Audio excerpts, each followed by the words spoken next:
Այս պահի դուրությամբ մեր շատ զինվորականներ ունենք, որ քրեական գործեր են այդ մարդկանց մեջների կապել, նույն Ջալալ Հարությունյանի, նույն Միքայել Արզումանյանը աշկերի բացել է, ֆորմեն հագել է միջև վերջ, ասում են Շուշին Միքայել Արզումանյանն ա տվել, կամ ես մեկն ա տվել, կամ մեկն ա տվել։ Մարդիկ աշկերի բացել են, ֆորմեն հագել, ծառայել 25-30 տարի։ Հիմա Ալեն Սիմոնյանը, օրինակ Միքայել Արզումանյանին ասում է, որ դու սխալ ես, Ջալալ Հարությունյանին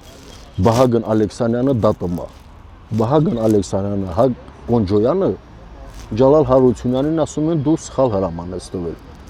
Բայց մարդիկ չգիտեն, որ իրավիճակից ելնելով, որտես շատ պատգամավորներ, շատ մարդիկ կրվի բաղ իրավիճակից ելնելով դու գործողություն ես կատարում։ Հիմա վերցնեք Ջալալ Հարությունյանը բունկերին իր ենթակայության տակ շատ մարդիկ կան, շատ ազնագազմ կա, շատ զորամասնիկ կա։ Հիմա Ջալալ Հարությունյանը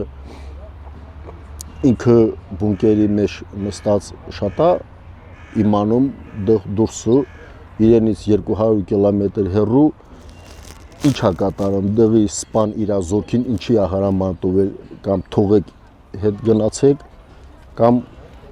առաջ գնացեք, կամ թաքնվեք։